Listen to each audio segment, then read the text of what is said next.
네, 시청자 여러분 안녕하십니까? 뉴스타트 2부 시작합니다. 다시 시작된 관세 위협에 대응하기 위해 미국을 찾은 조현 외교부 장관이 마코 루비오 국무장관과 만났습니다. 이 자리에서 관세 인상 철회나 보류를 요구할 것으로 보이는데요. 진짜 불확실성은 이제부터입니다.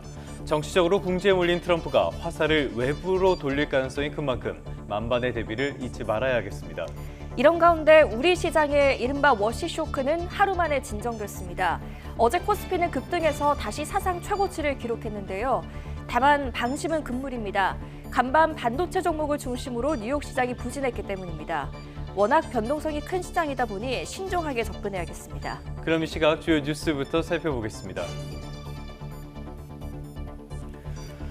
이재명 대통령이 다주택자를 향해 이번이 마지막 탈출 기회라며 부동산 메시지를 또 내놨습니다. 부동산을 대신할 투자 수단으로 주식시장을 키우겠다는 의지도 다시 강조했습니다. 코스피가 하루 만에 7% 가까이 급등하며 종가 기준 사상 최고치를 경신했습니다. 코스피와 코스닥, 코넥스를 합친 국내 증시 시가총액은 5천조 원을 돌파했습니다. 더불어민주당 정청래 대표의 핵심 공약인 전당원 1인 1표제 당원 개정안이 최종 의결됐습니다. 정 대표는 즉각 환영 입장을 밝히고 당내 개파가 해체될 것이라고 강조했습니다. 경기 시흥에 있는 SPC 삼립공장에서 큰 불이 나 500여 명이 대피했고 작업자 3명이 연기를 들이마셨습니다. 불이 난 건물에 자체 스프링클러는 설치돼 있지 않았습니다. 네, 첫 소식입니다. 이재명 대통령이 연일 부동산과 관련한 고강도 메시지를 내고 있는데요. 앞으로 아마라는 말은 없을 것이라며 이른바 부동산 불패 신화를 정주준했습니다. 계속 버티면 언젠가는 규제를 풀어줄 것이라는 믿음을 이번에는 확실히 깨겠다는 뜻으로 풀이됩니다. 강진원 기자입니다.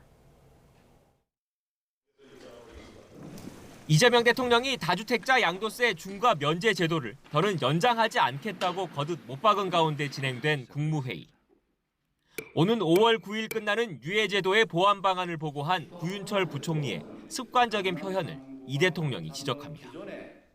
이번이 아마 중과를 피할 수 있는 마지막 기회라고 생각하고 말씀 도중에 아마라는 표현을 2번 하셨거든요. 아마 없습니다. 다주택자에게 양도세를 무겁게 매기면 시장에 풀리는 집은 그만큼 줄어들 테고 뒤따르는 부작용에 정부가 결국 손을 들 거란 일각의 전망에 확실히 선을 그은 거로 보입니다. 실제로 이 대통령은 너무 많은 사람과 힘 있는 이들의 이해관계 때문에 정책 변경이 쉽게 이루어졌다며 이번엔 다를 거란 점을 분명히 했습니다. 정부 관계자 중에도 다주택자들이 있다는 지적엔 팔지 않고 버티면 손해가 되도록 제도를 치밀하게 설계할 거란 방침을 밝혔습니다. 누구한테 이거 팔아라고 시켜서 팔면 그거는 그 정책이 효과가 없다는 뜻이에요. 제발 팔지 말고 좀 버텨줘 라고 해도 팔게 상황을 만들어야죠. 부동산을 대신할 투자 수단으로서 주식시장을 키우겠다는 의지 역시 재차 강조했습니다. 주가지수는 올리려고 하면서 주택가격은 왜 내리려고 하느냐는 일부의 물음엔 기업 활동에 도움을 주는 주가와 집값은 다르다며 이런 답을 내놨습니다. 또 주가 올랐다고 누가 피해보는 사람 없습니다. 또 집값이 부당하게 오르면 집 없는 사람들이 너무 고통스러워지죠. 망국적인 부동산 투기를 무슨 수를 써서라도 잡겠다는 이 대통령의 메시지는 SNS에서도 이어졌습니다. 높은 주거 비용 때문에 결혼과 출산을 포기하는 수백만 청년들의 피눈물. 또는 돈이 막이라는 날선 표현까지 등장했습니다. 이 대통령이 강경한 메시지를 들고 전면에 나서는 배경엔 세제 개편이란 최후의 카드를 쓰기 전에 기대 심리를 꺾어서 부동산 시장을 안정시키려는 의도가 있다는 분석도 나오고 있습니다. YTN 강진원입니다. 정부가 다주택자 양도세 중과 유예 조치와 관련해 5월 9일까지 계약을 끝내면 지역에 따라 3개월에서 6개월까지 잔금을 치르기 위한 여유 기간을 주는 방안을 검토하기로 했습니다. 서울 강남권을 중심으로 매물이 늘고 있지만 강북권에선 매물이 줄어드는 등 흐름이 엇갈리고 있습니다. 최도일 기자입니다. 정부가 오는 5월 9일로 다주택자 양도소득세 중과 유예 조치를 끝내기로 했습니다. 다만 5월 9일까지 매매 계약을 완료할 경우에는 양도세 중과를 유예하는 방안을 내놓았습니다. 강남 3구와 용산구는 3개월 이내, 신규 지정된 조정지역은 6개월 이내에 잔금 납부나 등기를 마칠 경우에 해당됩니다. 10월 15일에 신규 지정된 조정지역은 5월 9일까지 계약을 하고 3개월은 좀 짧을 것 같아서 6개월 내에 잔금을 지불하거나 등기를 하는 경우까지 유예를 하는 방안을 51주 연속으로 아파트값이 뛴 서울에서는 매물 증감 흐름이 지역별로 엇갈리고 있습니다. 최근 5일 새 강남 3구와 한강벨트 지역에선 매물이 늘었지만 강북 일부 지역에서는 매물이 줄어들었습니다. 송파구의 경우 호가를 1억 정도 낮춰 거래된 사례도 나왔지만 급매물이 쏟아지는 분위기는 아닙니다. 물건을 처분을 해야 되겠다는 매물을 막 내놓는 게 없다 이거죠. 그때까지 팔아야 되니까 노동하는 없이 막 물건을 내놓는다든지 이런 상황은 못 되고요. 봄 이사철을 앞두고 계절적 요인이 맞물려 매물이 늘었다는 분석도 나옵니다. 전체적 요인에 의해서라기보다는 계절적 요인에 의해서 즉 이사철을 맞아서 매물이 나오고 있다고 저는 생각하고 있습니다. 아직까지는 급매까지는 없어요. 당분간 강남 3구 등을 중심으로 다주택자들이 차익 실현을 위한 매물을 내놓을 것으로 보이지만 강북권에서는 키 맞추기 장세에 따라 급매물이 제한적일 것으로 관측됩니다. 세금 부담 우려가 가중됨에 따라 시장의 매물 총량은 당분간 증가할 것으로 예상됩니다. 다만 강북권의 경우 대기 수요 역시 여전해 매물 급증으로까지 이어지는지는 지켜볼 필요가 있습니다. 매물이 시장에 나와도 대출 규제로 현금 부자 외엔 살 수 없어 이를 받아줄 수요가 부족한 상황. 다만 급매물이 쏟아진다면 사정이 달라질 수 있습니다. 전반적으로 거래는 제한될 수 있겠지만 일부 급매물의 경우에는 매수 대기자가 있기 때문에 어느 정도 거래가 가능할 것으로 예상됩니다. 다주택자들의 눈치 싸움이 한창인 가운데 이들의 매도 움직임이 집값 안정으로 이어질지는 더 지켜봐야 할 것으로 보입니다. YTN 최두입니다. 오는 5월 9일에 다주택자 양도소득세 중과 유예 조치가 종료되면 세부담이 최대 2.7배로 늘어난다고 국세청장이 밝혔습니다. 임광현 국세청장은 소셜미디어에 이제 정상화가 되고 있다는 제목으로 세부담 시뮬레이션 결과를 적은 글을 올렸습니다. 임 청장은 양도세 중과 유예가 종료될 경우 양도 차익이 10억 원일 경우에는 2주택자는 최대 2.3배, 3주택 이상 보유자는 최대 2.7배까지 세부담이 급증하는 것으로 나타났다고 밝혔습니다. 임 청장은 중과 규정이 시행된 2021년 전후를 보면 조정 대상 지역 내 다주택자의 주택 양도 건수는 2019년 3만 9천 건에서 발표 시점인 2020년 7만 1,000건, 2021년 11만 5천 건으로 급증했다고 밝혔습니다. 계속해서 정치권 소식 살펴보겠습니다. 더불어민주당 정청래 대표의 핵심 공약인 1인 1표제가 좌초된 지 2달 만에 당 중앙위원회에서 가결됐습니다. 정 대표는 당내 개판은 해체될 거라며 보스에 줄 서지 않아도 누구나 평등한 공천 기회를 얻게 될 것이라고 환영했습니다. 임성재 기자입니다. 대의원과 권리당원의 표가치를 똑같이 하는 1인 1표제 당헌 개정안이 민주당 중앙위원회 문턱을 넘었습니다. 지난해 말 정족수 미달로 좌초된 지 2달 만입니다. 재적중앙위원회 가반 이상이 찬성해 주셨기에 가결되었음을 선포합니다. 기존 20표 효과를 발휘하던 대의원 한 표가 이젠 권리당원과 동일한 한 표가 되는 건데 이는 올해 8월 차기 전당대회부터 적용됩니다. 1인 1표를 야심차게 추진해온 정청래 대표는 긴급 간담회를 자초해 역사적인 당원 주권 시대를 열게 됐다고 크게 반색했습니다. 앞으로는 당원에게만 인정받으면 개파 보스의 눈치를 보거나 줄을 서지 않아도 공천 기회를 얻을 거라고 강조했습니다. 당내에 개파가 해체될 것이다. 개파를 형성해서 공천에 대한 이익이나 공천에 대한 기득권을 행사할 수 없는 당내 최대 개파 친명계를 겨냥한 것 아니냐는 취재진 질문도 나왔는데 정 대표는 이재명 정부의 성공을 뒷받침하는 게 집권 여당 기본이라며 단호히 선을 그었습니다. 동심동행하는 의원들이기 때문에 모두 다 대통령을 사랑하고 있고 이재명 정부 성공을 위해서 함께 뛰는 동지들이다. 최근 조국혁신당과의 합당 제안으로 리더십 시험대에 올랐던 정 대표가 일단은 판정승을 거뒀다는 평가가 나옵니다. 하지만 내홍 불씨는 살아있고 대표 연임용이란 의구심도 여전합니다. 여기에 강성 지지층 입맛에 맞춘 행보가 더 가속화하지 않을지 정치권에선 우려하는 목소리도 작지 않습니다. YTN 임성재입니다. 국민의힘의 내용은 갈수록 격화하는 흐름입니다. 한동훈 전 대표 제명 이후에 분열이 심각해진 상황 속에서 장동혁 대표의 재신임을 물을지를 두고도 격론이 이어지고 있습니다. 장 대표가 조만간 거취에 대한 입장을 밝히겠다고 예고한 가운데 지켜보는 당 안팎의 표정은 미묘합니다. 김철희 기자입니다. 2년여 전 국민의힘을 떠났던 개혁신당 이준석 대표가 위기의 보수, 해법을 주제로 열린 친정 행사에 강연자로 등장했습니다. 지역구도가 무너지는 동안 젊은 층이 보수를 지지하는 새로운 현상이 나타났다고 짚은 이 대표. 보수 정당 내 2030 대표성을 높이고 부정선거론 같은 낡은 담론은 과감하게 비워내야만 이길 수 있다고 진단했습니다.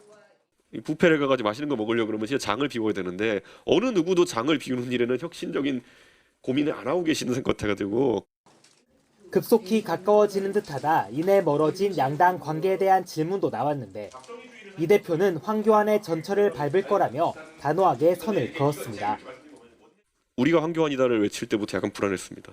자신의 잠재적 경쟁자가 될 만한 사람들 빼고 나머지를 다 통합하는 식으로.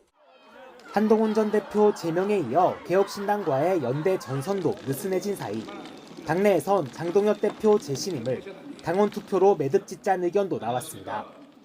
4시간 마라톤 의원 총회에서도 제안이 있었지만 찬성 여론은 높지 않았고 원내 지도부 역시 나중에 논의하자며 결정을 미뤄둔 상태.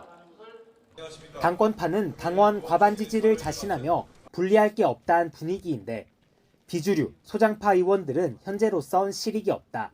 부정적 기류가 우세합니다. 지금 현재의 강성 지지층으로 분류되는 당원들이 많기 때문에 오히려 이게 함정이 될 수가 있거든요. 의원 총회에서 고성과 반말로 충돌했던 당권파와 친한계는 장외 설전도 이어갔습니다. 조광한 최고위원은 살면서 처음 겪는 모욕과 봉변, 정성국 의원은 뒷골목에서나 들을 발언이란 말로 서로를 저격했습니다. 일부 원외 당협위원장들은 친한계인 정 의원 사퇴를 공개 요구하고 나섰습니다. 윤리위에 반드시 제소를 할 것이고 또 이것을 끝까지 문제 삼을 것입니다. 그야말로 내후 외환 속에 장동혁 대표가 처음으로 교섭단체 대표연설에 나섭니다. 현재로선 미래비전 제시와 성찰에 방점이 찍힐 가능성이 큰데 지도력 의구심을 해소할 분기점이 될지 지켜보는 눈이 많습니다. YTN 김철입니다. 네, 이번엔 미국으로 가보겠습니다. 트럼프 대통령의 관세 재인상 압박 속에 워싱턴 DC에서 한미 외교장관 회담이 열렸습니다. 조 현 장관은 마코 루비오 미 국무장관을 상대로 국회 절차를 설명하고 또 관세 인상을 저지하기 위해 총력을 다할 계획입니다. 워싱턴 연결해 보겠습니다. 홍상희 특파원. 올해 첫 한미 외교장상 회담이 열렸는데 관세 문제에 대해 어떤 논의가 오갔습니까? 네, 오늘 회담은 비공개로 진행이 됐는데요. 이 루비오 국무장관이 3시 반부터 인도 외교장관과 회담이 잡혀 있었고 지금 시각은 3시 50분을 넘어섰습니다. 한미 외교장관 회담은 끝난 것으로 보입니다.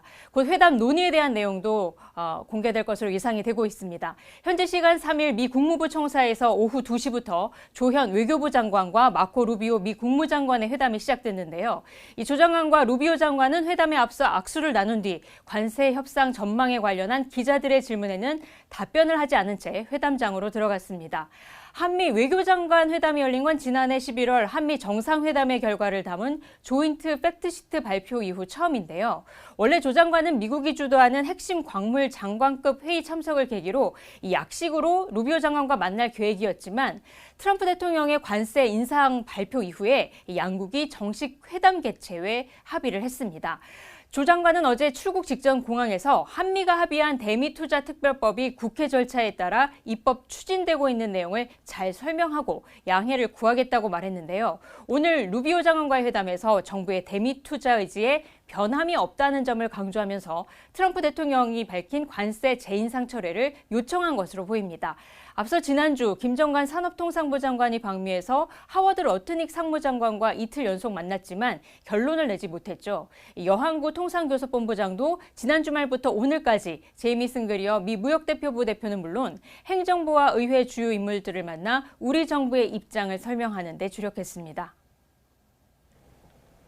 네, 조금 전에도 언급을 해주셨는데요. 이번 외교장관 회담에서는 조인트 팩트시트 이 부분의 이행 문제도 논의가 된 거죠?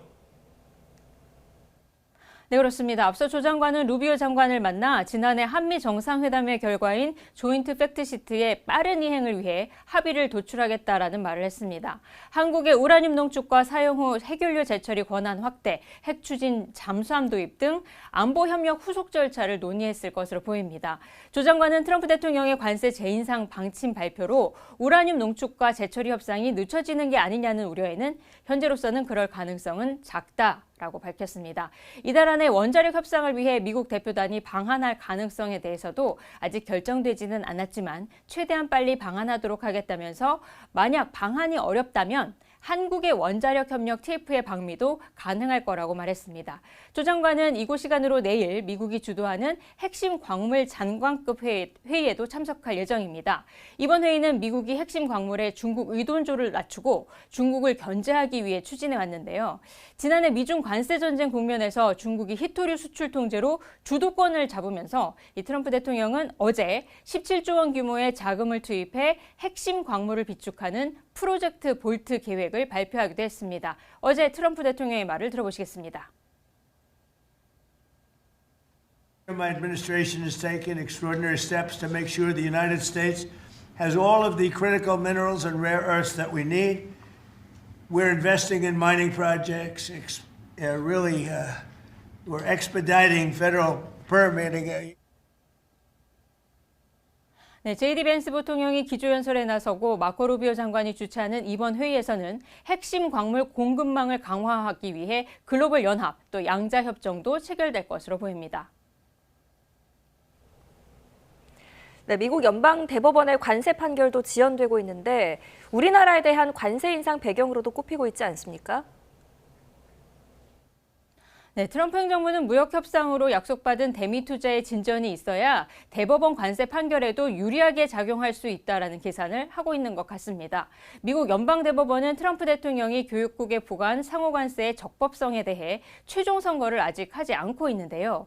앞서 지난해 말이나 1월에는 선고가 나올 것으로 예상이 됐었는데 올해 보면 이달 이르면 20일이나 23일 최종 판단이 나올 가능성이 있어 보입니다. 현재 미 연방대법원이 휴정 기간에 들어가 있고 이 다음 재판 일정은 2월 20일에야 시작이 되기 때문입니다. 제이미슨 그리어 미 무역대표부 대표는 오늘 관세의 적법성에 대한 연방대법원의 판결이 늦어지는 건 이번 판결에 큰 국익이 걸려 있어서 사려 깊게 접근하기 때문이라고 분석하기도 했습니다. 관세 무효화 판결이 나올 경우 관세 환급과 함께 무역 합의 이행도 불확실해져서 큰 피해가 생길 거라는 주장입니다. 트럼프 대통령은 지난해 4월 국제비상경제권한법을 근거로 교역국을 상대로 상호관세와 펜타닐 관세 등을 부과했습니다. 미국 주정부와 기업이 트럼프 행정부의 관세가 적법하지 않다면서 소송을 냈고 1심과 2심에선 미 정부가 모두 패소를 했는데 대법원의 최종 판결이 지연되면서 이 관세를 둘러싼 불확실성이 장기화되고 있습니다. 지금까지 워싱턴에서 전해드렸습니다. 네, 계속해서 경제 뉴스 살펴보겠습니다. 코스피가 급락 하루 만에 급등했습니다. 어제 하루 오름폭이 7%에 가까웠습니다. 종가 기준 5,280선에 올라서면서 사상 최고치 기록을 또 한 번 새로 썼습니다. 손효정 기자입니다. 전날 5,000선 아래로 내리꽂았던 코스피가 하루 동안 300포인트 넘게 치솟았습니다. 종가는 6.8% 오른 5,288포인트. 전날 내림폭을 만회하고도 더 상승하며 종가 기준 사상 최고치를 갈아치웠습니다. 이른바 동학 개미 운동이 한창이던 2020년 3월 24일 이후 5년 10개월 만에 최대 상승률입니다. 전날엔 급락으로 매도 사이드카가 발동됐지만 이번엔 반대로 지수가 급등하며 자동 주문을 멈추는 매수 사이드카가 발동됐습니다. 4조 원 넘는 매도 폭탄을 던졌던 외국인과 기관이 쌍끌이 매수에 나서며 지수를 끌어올렸습니다. 반도체 대형주를 중심으로 시가총액 상위 종목들도 큰 폭으로 반등했습니다.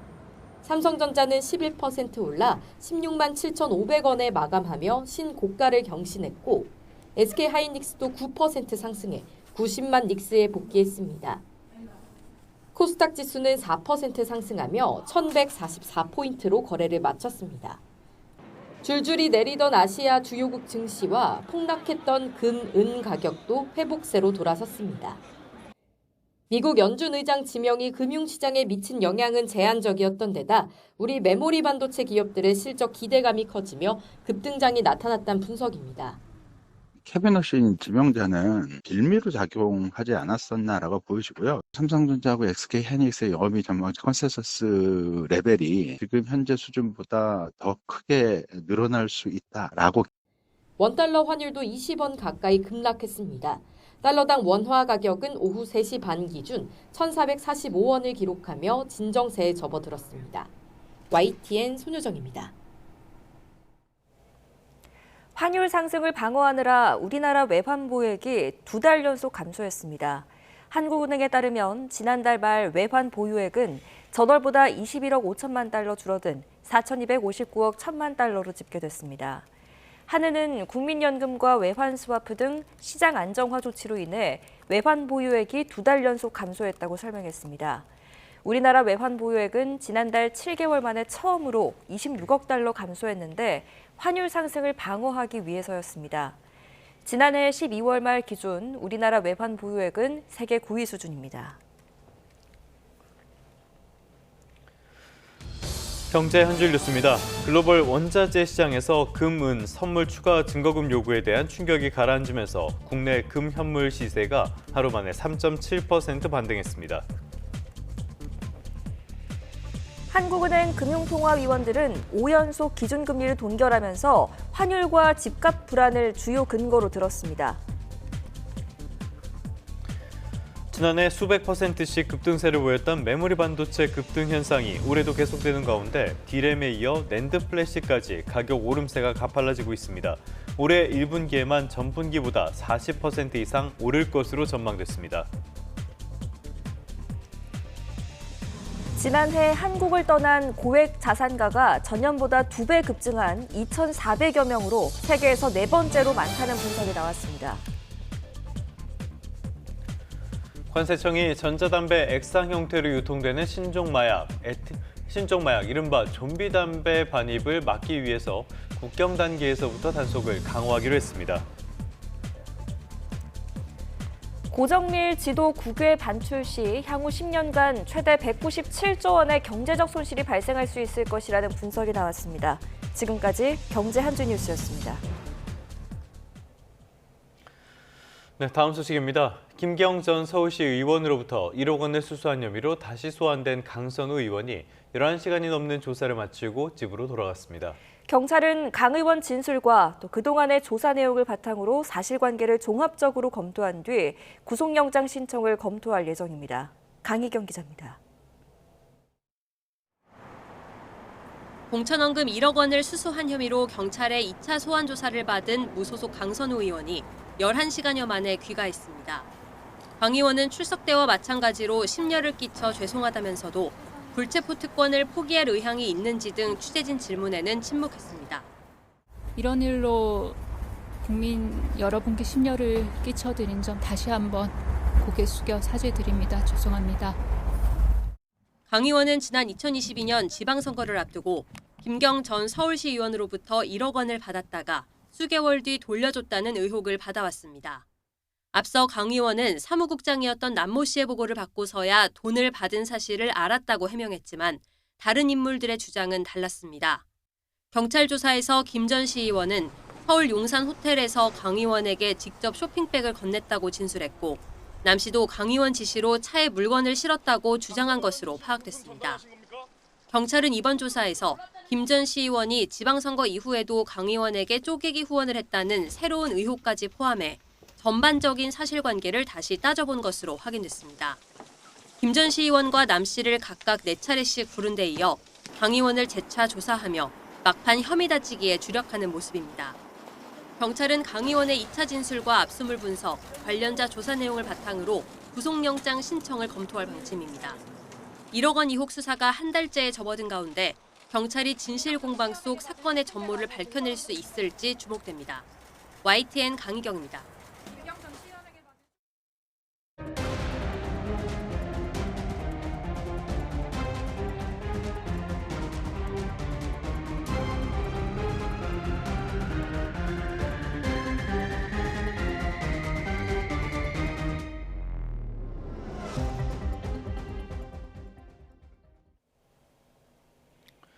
네, 사건 사고 소식입니다. 경기 시흥에 있는 SPC 삼립 공장에서 큰 불이 났습니다. 직원 3명이 연기를 마셔 병원으로 옮겨졌고요. 500여 명이 대피했습니다. 노동자 사망 사고가 난 지 8개월여 만에 대형 화재가 난 건데 스프링클러는 없었고 옥내 소화전만 있었던 것으로 조사됐습니다. 배민혁 기자입니다. SPC 삼립 시화 공장에서 불이 난 직후 소방에는 펑 터지는 소리가 난다는 신고가 잇따라 접수됐습니다. 축소리 같이 막 펑펑펑 난 소리 때문에 나와봤더니 이제 연기나 이런 게 많이 났었고요. 회사 안에 막 냄새나 그런 게 너무 많이 들어왔어갖고 머리도 아프고 코도 아프고 막 이랬었고. 소방이 출동해 진화 작업을 벌이는 중에도 폭발음은 그치지 않았습니다. 불길이 워낙 거세 검은 연기 기둥은 수 킬로미터 떨어진 인천 송도에서도 뚜렷하게 보일 정도였습니다. 소방이 헬기 등 장비 60여 대를 동원해 총력 대응했지만 화재 면적이 워낙 넓고 불길도 세 어려움이 따랐습니다. 공장 전체 그 3층 전체가 화재가 다 돌았기 때문에 거기 안에 또 가연물도 좀 있고 그래서 진입이 좀 어렵습니다. 워낙 화재가 컸기 때문에. 7동으로 구성된 공장에서 불이 난 건 R동 물류동, 식빵을 만드는 3층에서 화재가 발생한 것으로 추정됩니다. 3층에는 12명이 근무하고 있었는데 사이렌 소리와 함께 대피했고 이들을 포함해 긴급 대피한 공장 전체 직원만 540여 명에 이릅니다. 불이 난 건물에는 자체 스프링클러는 없었고 옥내 소화전 설비만 있었던 것으로 확인됐습니다. 다만 해당 건물은 의무 설치 대상은 아니었던 것으로 전해졌는데 경찰은 소방시설 설치 규정 준수 여부도 확인할 계획입니다. 네, 지금 조사한 바로는 자체 스프링클러 설비는 안 돼 있고 그 옥내 소화전 설비까지 들어가 있는 걸로 돼 있습니다. SPC 삼립 시화 공장의 사고는 처음이 아닌데 불과 지난해 5월에도 컨베이어 벨트에 윤활유를 뿌리던 50대 여성 노동자가 끼어 숨졌습니다. 경찰과 소방당국은 정확한 화재 원인을 조사할 방침입니다. YTN 배민혁입니다. 네, 앞서도 보신 것처럼 이번 화재 현장에서는 진화 과정에서도 폭발음이 울려 퍼졌습니다. 미처 옷을 갈아입지 못한 채로 대피해 추위 속에서 발만 동동 구르던 작업자들도 있었습니다. 제보로 본 당시의 화재 현장 박희재 기자가 정리했습니다. 공장 건물 한가운데서 검은 연기가 솟구쳐 올라옵니다. 순간 쾅 하면서 폭발음으로 추정되는 커다란 소리가 들립니다. YTN으로 온 제보엔 화재 초기 비슷한 폭발음을 들었다는 증언이 잇따랐습니다. 길게는 10분 정도 들렸다는 목격담도 있었습니다. 소방차가 불 뿌릴 때마다 들렸거든요. 5분에서 10분 정도 들렸다가 그 뒤부터는 안 들렸거든요. 실제로 소방당국도 폭발음을 들었다는 신고가 속출했다면서 가스 폭발이나 정기적 요인까지 원인 파악을 위해 모든 가능성을 열어놓겠다고 설명했습니다. 화재 초기에 촬영된 또 다른 제보 영상입니다. 시뻘건 불길과 함께 까맣고 노란 화재 연기 사이로 새카맣게탄 물체가 건물 밖으로 휘날리는 모습도 보였습니다. 이렇게 불길이 건물 내부를 뒤덮으면서 진입하지 못한 소방대원들이 사다리차를 동원해 건물 밖에서 사투를 벌이는 모습도 영상 곳곳에 확인할 수 있었습니다. 도심 한복판에 위치한 대형 공장에서 불이 난 만큼 인근 도로를 지나던 운전자들의 제보도 잇따랐습니다. 현장을 메운 사이렌 소리에 진화 현장에서의 긴박감 또한 가늠해 볼 수 있습니다. 삽시간에 번진 화재와 연기 탓에 미처 작업복을 갈아입지 못한 근무자들이 현장 곳곳에서 포착되기도 했습니다. 8시간 끝에 모두 불이 꺼진 이번 화재에서 다행히 인명피해는 연기를 흡입한 직원 3명에 그쳤습니다. 소방과 경찰은 가스공사를 비롯한 유관기관과 함께 오늘 오전 10시부터 합동감식에 들어가 자세한 원인을 파악할 계획입니다. YTN 박희재입니다. 다음 소식입니다. 가수 김호중 씨가 이른바 안티팬 180명을 상대로 제기한 손해배상 소송의 결론이 약 4년 8개월 만에 나옵니다. 서울중앙지방법원은 오늘 오후 2시 김호중 씨가 강모 씨 등 180명을 상대로 제기한 손해배상 청구 소송의 판결 선고기일을 진행합니다. 김 씨는 지난 2021년 6월 인터넷에 본인과 관련해 부정적인 글을 올린 180명을 상대로 7억 6,400만 원 상당의 손해배상 소송을 제기했습니다. 이들은 김 씨의 병역 논란을 언론에서 접한 뒤 인터넷에 문제를 제기하는 댓글 등을 남긴 것으로 파악됐습니다. 김 씨 측은 이들의 행동이 상습성도 낮고 일회성에 그쳤다는 걸 인정하면서도 부정적인 영향이 전혀 없은 건 아니라고 주장해왔습니다. 지금까지 사건 사고 소식이었습니다.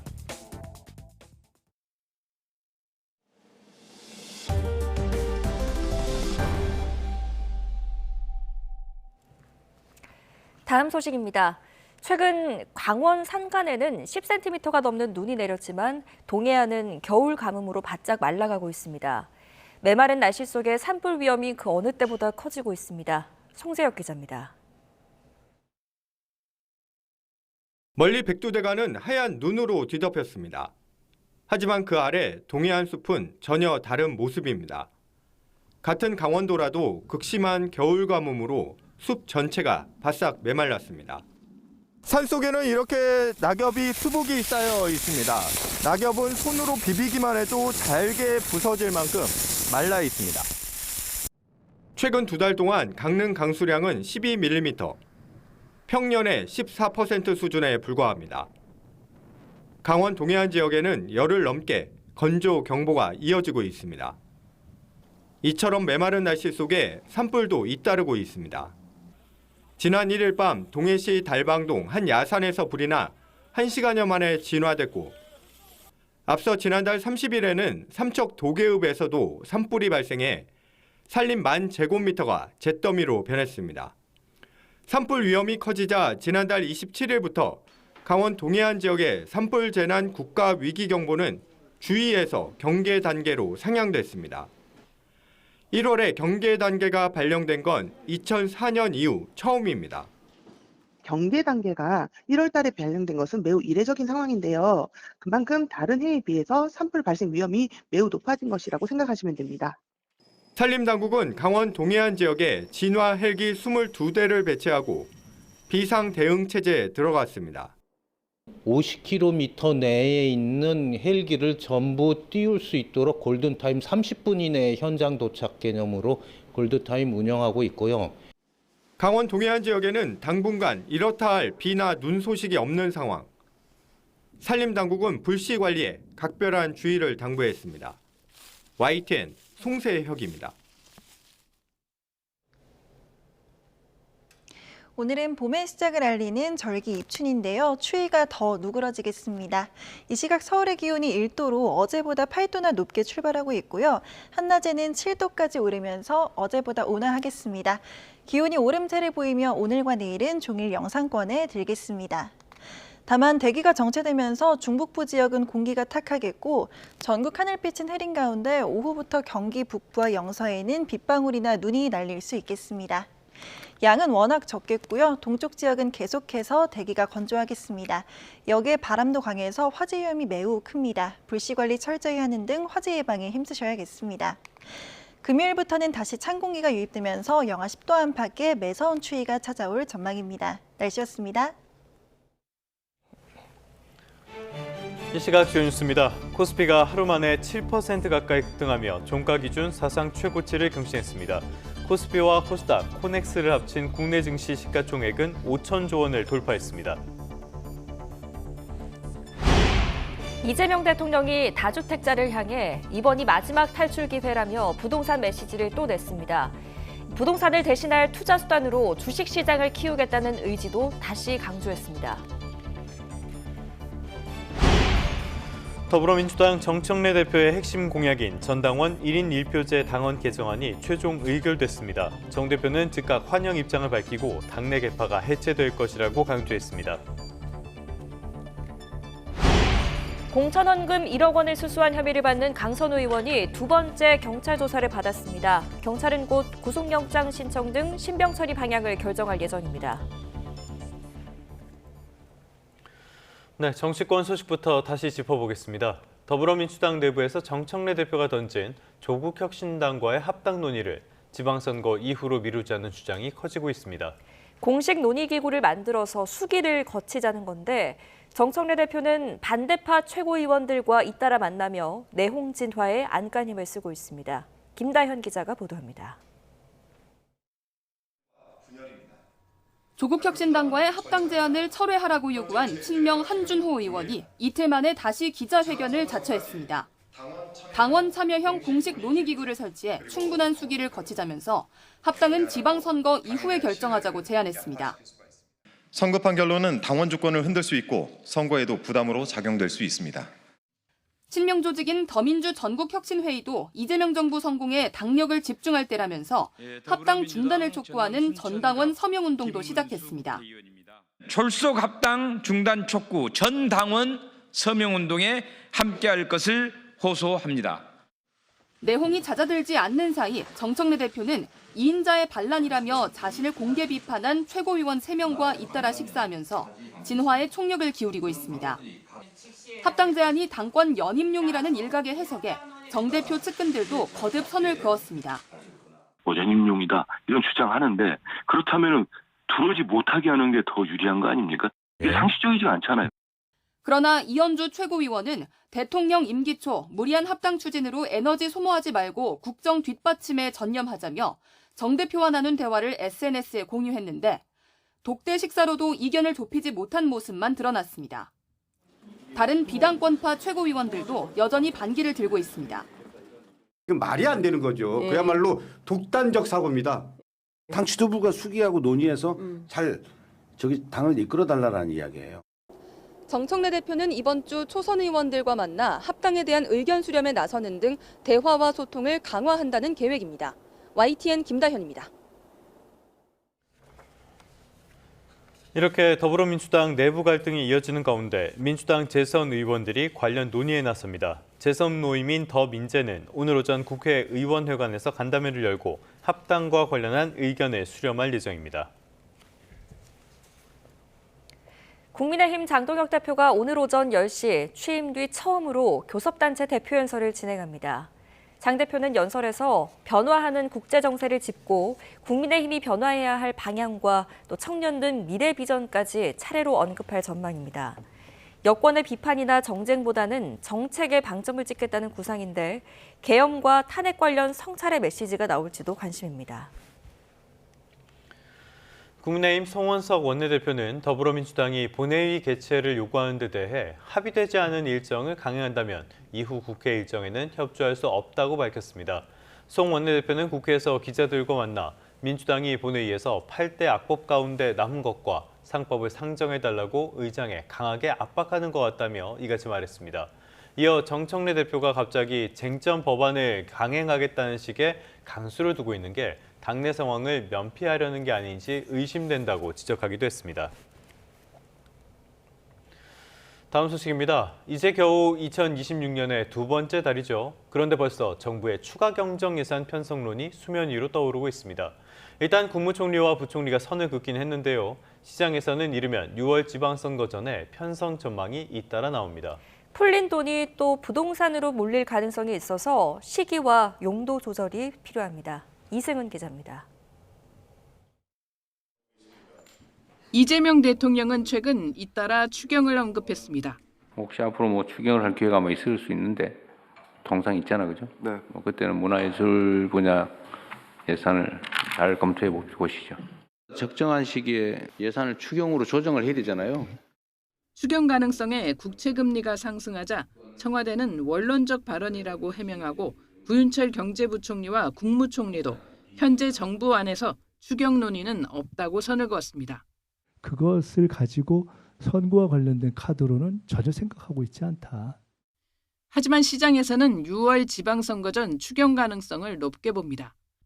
지난 4분기 국내 총생산 GDP가 마이너스 0.3%로 예상을 깨는 역성장이 나온 점, 청년 고용 악화가 추경 요건으로 거론됩니다.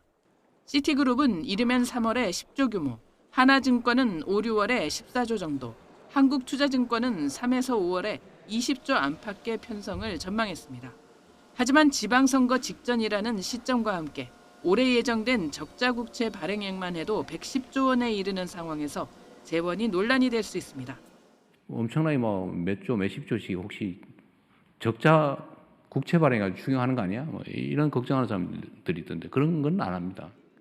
이에 따라 오는 3, 4월 기업들의 법인세 규모가 확인된 뒤 추경 논의가 본격화될 것으로 보입니다. 지난해 하반기 이후 반도체 호황에 수출 대기업 실적이 좋아 초과 세수가 발생할 가능성이 있기 때문입니다. 하반기 추경을 하는 게 가장 바람직한데 정부의 주택 공급 정책과 대응되는 그런 건설 투자를 진작할 수 있는 그런 추경이 바람직하다고 생각됩니다. 전문가들은 풀린 돈이 부동산이나 주식시장에 고이는 것이 아닌 실물 경제로 흘러가도록 정밀한 설계가 필요하다고 강조합니다. YTN 이승은입니다. 지난달에 소비자 물가가 5개월 만에 가장 낮은 상승률을 기록했습니다. 하지만 실생활에 직접 연결되는 먹거리 물가 강세는 계속됐습니다. 정부는 설을 앞두고 서민 장바구니 물가 부담을 줄이는 데 주력하겠다고 밝혔습니다. 보도에 오인석 기자입니다. 1월 소비자 물가가 1년 전보다 2.0% 올랐습니다. 지난해 9월 2%대로 올라선 이후 5개월 만에 상승폭이 가장 작았습니다. 석유류가 0.0%로 보합세에 머문 것이 영향을 미쳤습니다. 석유류는 지난해 12월 전체 물가를 0.24%포인트 끌어올렸지만 지난달에는 물가에 영향을 주지 않았습니다. 1월 휘발유 가격은 0.5%, 자동차용 LPG는 6.1% 떨어졌습니다. 농축수산물은 2.6% 올라 4개월 만에 가장 낮은 상승폭을 기록했습니다. 국제 유가가 하락한 석유류와 출하물량 증가 및 전년 기저 영향을 받은 농산물 등의 상승폭 둔화로 전년 동월 대비 2.0% 올라 전월보다 0.3%포인트 하락하였습니다. 하지만 축산물은 4.1%, 수산물은 5.9% 올라 여전히 상승폭이 컸습니다. 품목별로는 쌀과 사과, 조기, 고등어 등의 상승률은 두 자릿수를 기록했고 수입 쇠고기도 7% 넘게 뛰었습니다. 고병원성 조류 인플루엔자 확산으로 출하량이 감소한 달걀은 6.8% 올랐습니다. 가공식품 물가가 2.8% 오른 가운데 라면은 8.2% 뛰어 2023년 8월 이후 상승폭이 가장 컸습니다. 반면 채소류가 6.6% 떨어지면서 당근과 무, 배추는 하락했습니다. 정부는 일부 먹거리 품목 강세로 서민 장바구니 물가 부담이 이어지고 있는 만큼 설 명절 물가 안정에 주력하기로 했습니다. 농축수산물 비축 물량을 방출하고 배추와 사과, 한우, 고등어 등 성수품이 평시보다 50% 확대 공급되도록 유도하기로 했습니다. YTN 오인성입니다. 사건 사고 소식입니다. 경남 창원 낙동강변에서 화재가 발생해 축구장 60개 규모의 억새밭이 갈대밭으로 잿더미로 변했습니다. 불을 낸 건 50대 남성이었는데 처음엔 추워서 불을 피웠다고 진술했지만 경찰의 추궁 끝에 결국 범행 동기를 털어놨습니다. 이명준 기자입니다. 낙동강을 끼고 자리 잡은 경남 창원의 억새밭에서 갑자기 희뿌연 연기가 피어오릅니다. 곧이어 시뻘건 불길과 함께 검은 연기가 치솟고 불길은 삽시간에 일대를 뒤덮습니다. 불은 3시간 반 만에 꺼졌지만 축구장 60여 개와 맞먹는 억새밭 45헥타르가 잿더미가 됐습니다. 화재 당시 경남 창원 지역엔 건조 경보가 내려져 있을 정도로 대기가 매우 건조했습니다. 하마터면 대형 화재로 이어질 뻔했는데 인근 민가 등으로 불길이 번지지 않아 다친 사람이나 시설물 피해는 없었습니다. 날마다 이곳 산책로를 따라 운동하는 지역 주민도 불탄 억새밭에 안타까운 마음을 감추지 못합니다. 집에 옥상에서 쳐다보니 너무너무 많이 났어요. 잿더미가 돼버려서 너무너무 속상해요. 보기 힘들어요. 인근은 봄가을 제철꽃이 필 무렵 나들이객에 몰리는 화훼 공원도 있어 자칫 꽃들마저 불탈 위험도 있었던 순간 알고 보니 누군가 일부러 불을 낸 것으로 드러났습니다. 이곳에 오토바이를 타고 와 라이터로 불을 지른 혐의를 받는 사람은 50대 남성 A씨. 경찰 조사에서 추워서 그랬다고 진술했는데 뒤늦게 진술을 바꿨습니다. 처음에는 추워서 불을 질렀다고 진술했는데 저희가 추궁을 하니까 어머니가 아프신데 아무런 도움이 되지 못하는 자신에게 화가 나서 불을 질렀다고 진술을 바꿨습니다. 최근 울산 태화강 억새 군락지에 불을 지른 또 다른 50대 남성은 법원이 증거인멸과 도주 우려가 없다는 이유로 구속영장을 기각한 상황. 홧김에 저지른 방어가 큰 피해로 이어진 가운데 법원이 이번 사건 피의자에겐 어떤 판단을 내릴지 주목됩니다. YTN 임영준입니다. 중부 음성에서 발생한 생활용품 제조 공장의 원인을 밝히기 위한 합동 감식이 진행됐습니다. 실종자가 숨진 채 발견된 곳을 중점적으로 살핀 것으로 전해졌는데 남은 실종자를 찾기 위한 수색도 이어가고 있습니다. 김기수 기자입니다. 하얀색 복장을 갖춰 입은 감식대원들이 화재 현장을 살핍니다. 종이장처럼 구겨진 철골 구조물 사이를 조심스럽게 이동하기도 합니다. 충북 음성에 있는 생활용품 제조 공장에서 발생한 화재 원인을 밝히기 위해 관계당국이 합동감식에 들어갔습니다. 관계당국이 합동감식을 시작한 것은 화재 발생 92시간 만입니다. 합동감식엔 경찰과 소방, 전기안전공사 등에서 30여 명이 투입됐습니다. 불이 처음 난 곳으로 추정되는 공장 A동 폐기물 처리장과 주변을 중점적으로 살핀 것으로 파악됐는데 공장 내 소방시설이 정상 작동했는지와 불법 적재물이 있었는지 등도 확인하고 있는 것으로 전해졌습니다. 다만 추가 붕괴 우려 등으로 인원을 한 번에 동원하지 않고 나눠서 현장 감식에 투입했습니다. 합동감식과 함께 소방당국의 탐지견을 활용한 수색 작업도 이어졌습니다. 하지만 화재로 많은 양의 건물 잔해가 쌓여 구조대원들이 어려움을 겪었습니다. 전부 그 화재를 내갖고 다 타버려갖고 지금 구조대원들이 전부 그 갈고리 같은 걸로 뭐 땅이라든지 해짓고 축구장 3개가 넘는 피해 면적에 20시간 넘게 화마에 휩싸였던 만큼 명확한 원인 규명과 피해 산출에 상당 시간이 걸릴 것으로 보입니다. YTN 김기수입니다.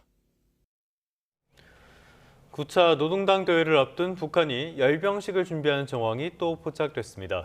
당 창건 80주년에 열린 열병식 이후 불과 넉 달 만인데요. 당대회를 앞둔 김정은 위원장은 치적 쌓기가 한창입니다. 이종원 기자입니다. 이달 초 위성에 포착된 평양 인근 미림 비행장 모습입니다. 병력이 대열을 맞춰 행진 연습을 하는 것으로 보이는데 망치와 낫, 붓이 결합한 노동당의 휘장을 형상화한 대형이 선명하게 눈에 띕니다.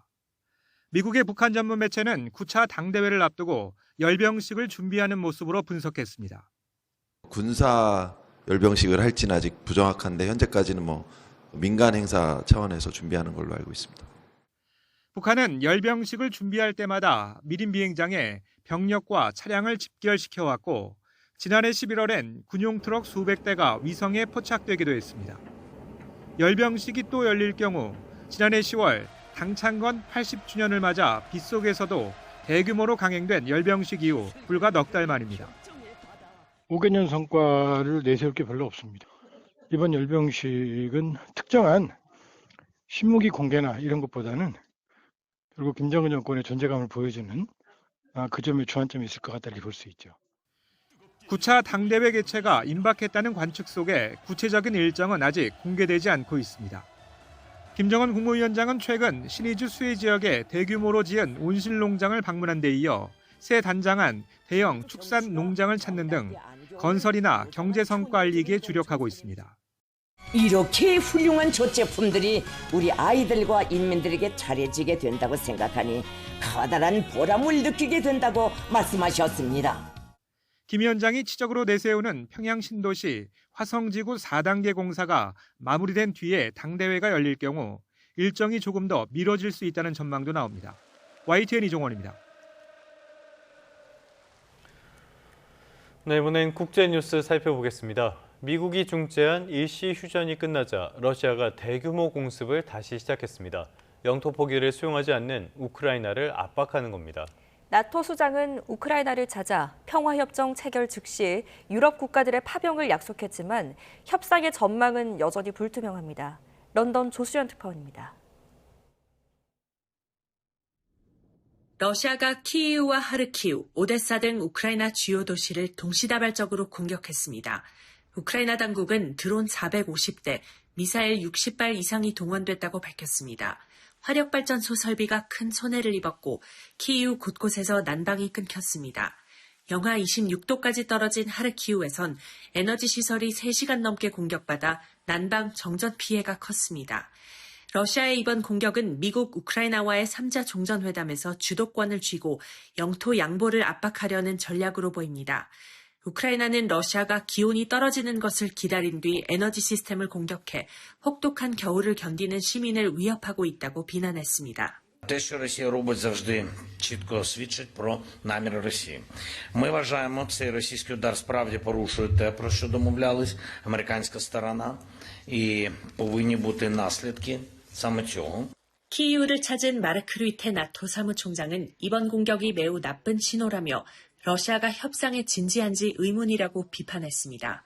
류터 사무총장은 평화 합의에 이르려면 어려운 선택들이 필요하다며 이를 중재할 수 있는 건 트럼프 대통령뿐이라고 강조했습니다. And let's hope they are. And I know the American president is doing everything he can to bring this terrible war to an end with his team.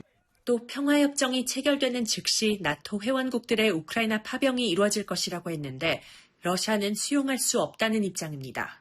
미국과 러시아, 우크라이나 대표단은 현지 시간 4일부터 이틀간 아부다비에서 3자 회담을 재개하고 영토와 안전보장에 대한 타협점을 모색합니다. 런던에서 YTN 조수연입니다. 올림픽 기간에 무기를 넣고 휴전에 들어가는 건 고대 그리스에서부터 이어져 온 전통인데요. 이런 관행과 전통이 러시아엔 통하지 않습니다. 올림픽에 쏠린 시선을 공격의 기회로 이용해온 러시아는 올해도 올림픽을 앞두고 공세 고삐를 더욱 쥐고 있습니다. 권준기 기자입니다. 교황 레오 14세는 밀라노 동계올림픽을 계기로 전 세계가 휴전에 들어갈 것을 촉구했습니다. E questo anche il senso della tregua olimpica, antichissima usanza che accompagna lo svolgimento dei giochi. 밀라노 선수촌에서는 올림픽 기간 평화를 기원하며 벽화 꾸미기 행사를 열었습니다. Living peacefully and respectfully and in a way that I think showcases great values for the rest of the world to understand. 유엔 총회에서는 올림픽 개막 일주일 전부터 패럴림픽 종료 일주일 뒤까지 휴전 결의안을 통과시켰지만 러시아는 아랑곳하지 않고 있습니다. 트럼프 대통령 요청으로 혹한기를 맞아 잠시 멈췄던 공격을 올림픽을 앞두고 재개한 겁니다. 러시아의 올림픽 휴전 무시는 상습적입니다. 2008년 베이징 올림픽 때는 개막일에 맞춰 조지아 침공을 시작했고 2014년 자국에서 열린 동계올림픽 당시엔 폐막 직후 크림반도를 기습 장악했습니다. 2024년 파리올림픽 당시에도 국제사회의 휴전 요청을 거부했습니다. Не случайно они на протяжении веков вырабатывались мировым сообществом. Правда, мало кто и когда придерживался этого принципа, за исключением Древней Греции, но 우크라이나 침공으로 IOC로부터 국제대회 참가가 금지된 러시아는 올해도 중립선수 자격의 선수 13명만 올림픽에 출전합니다. YTN 권준기입니다. 미국 연방정부 예산안이 미 의회 관문을 통과하면서 나흘째 이어지던 부분적 정부 셧다운, 일시적 업무 중지가 곧 끝날 것으로 보입니다. 미 연방하원은 본회의에서 지난달 30일 상원이 수정 가결한 연방정부 예산안 패키지를 찬성 217명, 반대 214명으로 가결했습니다. 이날 통과된 1조 2천억 달러, 약 1,741조 원 규모 예산안 패키지는 국무부와 보건복지부 등 연방기관을 2026 회계연도가 끝나는 오는 9월 30일까지 운영할 수 있는 5개의 예산 법안과 국토안보부의 2주 임시 예산안입니다. 북대서양조약기구 나토가 북극 안보 강화를 위한 군사 계획을 개시했다고 밝혔습니다. 나토 유럽연합군 최고사령부 대변인은 북극 경비로 명명된 강화된 나토의 감시 활동을 위한 계획이 진행 중이라며 북극과 최북단에서 나토의 태세를 한층 강화할 것이라고 말했습니다. 또 이런 계획은 이제 막 시작됐다며 구체적인 내용은 공개하지 않았습니다. 트럼프가 중국과 러시아에 맞서 북극 지역의 전략적 요충지인 덴마크령 그린란드를 차지하려고 하자 이를 달래는 차원에서 안보 활동 강화에 나선 것으로 풀이됩니다. 다음 소식입니다. BTS가 다음 달 21일 서울 광화문 광장에서 컴백 공연을 한다고 공식 발표했습니다. 네, 이번 공연은 넷플릭스를 통해 전 세계 190여 개 국가 그리고 지역에 생중계됩니다. 김승환 기자입니다. 2020년 BTS가 미국 MBC 인기 프로그램 지미 펠런 쇼에 출연해 경복궁 근정전을 배경으로 선보인 무대입니다. 이로부터 약 5년 반 뒤인 오는 3월 21일 BTS가 서울 광화문 광장에서 완전체 컴백 공연을 엽니다. 근데 이제 이 부분에 대한 비밀이 서서히 밝혀집니다. 뭐 어떻게 밝혀질 거야? 앨범이 나온 순간 꿍! 20일 오후 1시 5집 앨범 아리랑을 발매하고 이튿날 저녁 8시 컴백 무대를 선보입니다. 소속사는 광화문 광장에서 가수가 단독 공연을 여는 건 이번이 처음이라고 밝혔습니다. 광화문 광장은 촛불 집회와 월드컵 거리 응원 등 현대 한국 사회를 상징하는 공간입니다. 새 앨범 아리랑이 지닌 의미와 맞물려 BTS는 대한민국을 대표하는 장소에서 완전체 활동을 시작하게 됐습니다. 다만 관객 수용 인원과 티켓 예매 방식 등 세부 운영 계획은 아직 공개되지 않았습니다. 이번 광화문 공연은 넷플릭스를 통해 실시간 중계됩니다. 국내에서 열리는 주요 이벤트가 넷플릭스를 통해 190여 개 국가 지역의 시청자에게 실시간 송출되는 건 이번이 처음입니다. 다음 달 27일에는 BTS 멤버 전원이 군복무를 마치고 새 음반을 준비하는 과정을 담은 다큐도 넷플릭스에서 공개됩니다. YTN 김승환입니다. 몸이 아프면 병원보다 유튜브를 먼저 찾는 분들 적지 않을 것 같습니다. 하지만 건강 관련 영상 5개 중 4개는 의학적인 근거가 부족하다는 조사 결과가 나왔습니다. 김은별 기자입니다. 국내 연구팀이 지난해 6월 20일과 21일에 올라온 암과 당뇨병 관련 유튜브 영상 309개를 검토했습니다. 이 영상들의 과학적 근거를 분석한 뒤 세계적인 문헌 검토를 거친 것부터 개인적 견해에 그친 것까지 정도에 따라 A에서 D등급을 매겼습니다. 그 결과 가장 높은 수준의 A등급은 19.7%에 불과했고 근거가 매우 낮거나 없는 D등급은 절반 이상인 62.5%에 달했습니다. 특히 D등급의 경우 A등급보다 조회수가 35% 더 높은 것으로 나타나 증거 수준이 낮은 유튜브 영상들이 오히려 더 많은 이들에게 노출된 것으로 나타났습니다. D등급이 유일하게 A등급에 비해서 조회수나 좋아요가 좀 더 높아요. 아마도 이런 D등급 영상들이 제목이 자극적이어서 그렇지 않을까라고 생각을 하거든요. 그래서 그거를 지금 현재 진행 중에 있고요. 연구팀은 건강 관련 유튜브 영상을 무조건 믿고 따르기보다는 정보의 출처와 근거를 꼼꼼히 따져와야 한다고 권고했습니다. 또 유튜브 플랫폼 차원에서도 영상의 정확도 등을 모니터하고 관리하는 시스템의 개선도 필요하다고 지적했습니다. YTN 사이언스 김은별입니다.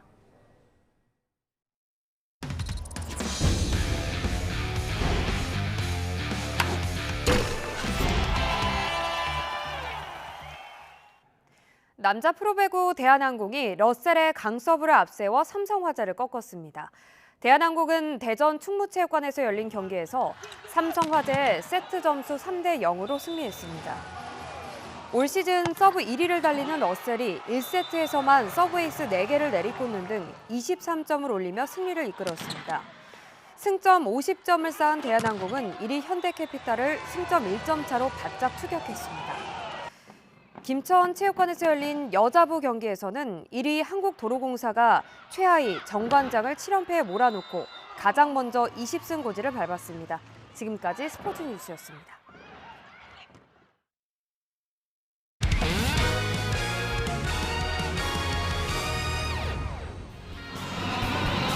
2차 접전이 계속되고 있는 대한항공과 KB손해보험 오늘의 5세트 접전입니다.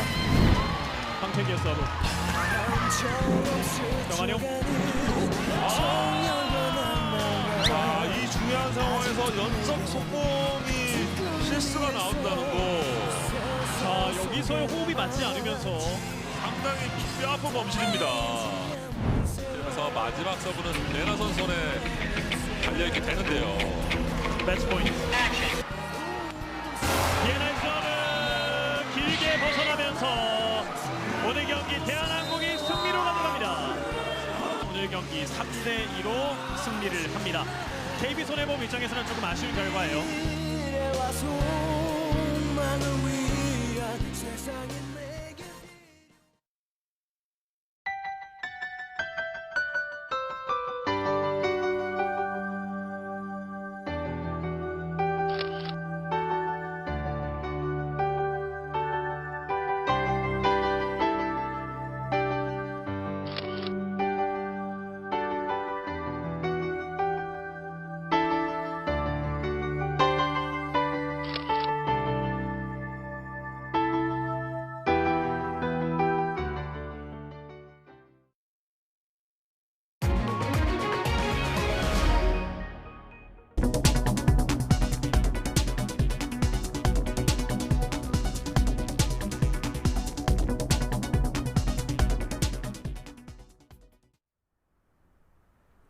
오늘은 봄의 시작을 알린다는 절기 입춘인데요. 절기에 걸맞게 추위가 한결 누그러지겠습니다.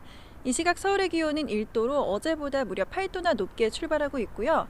한낮에는 7도까지 오르면서 초봄처럼 온화하겠습니다. 다만 추위가 주춤하니 어김없이 먼지가 말썽입니다. 현재 서울의 초미세먼지 농도는 나쁨 수준 보이고 있는데요. 오늘은 호흡기 관리에 각별히 주의하셔야겠습니다.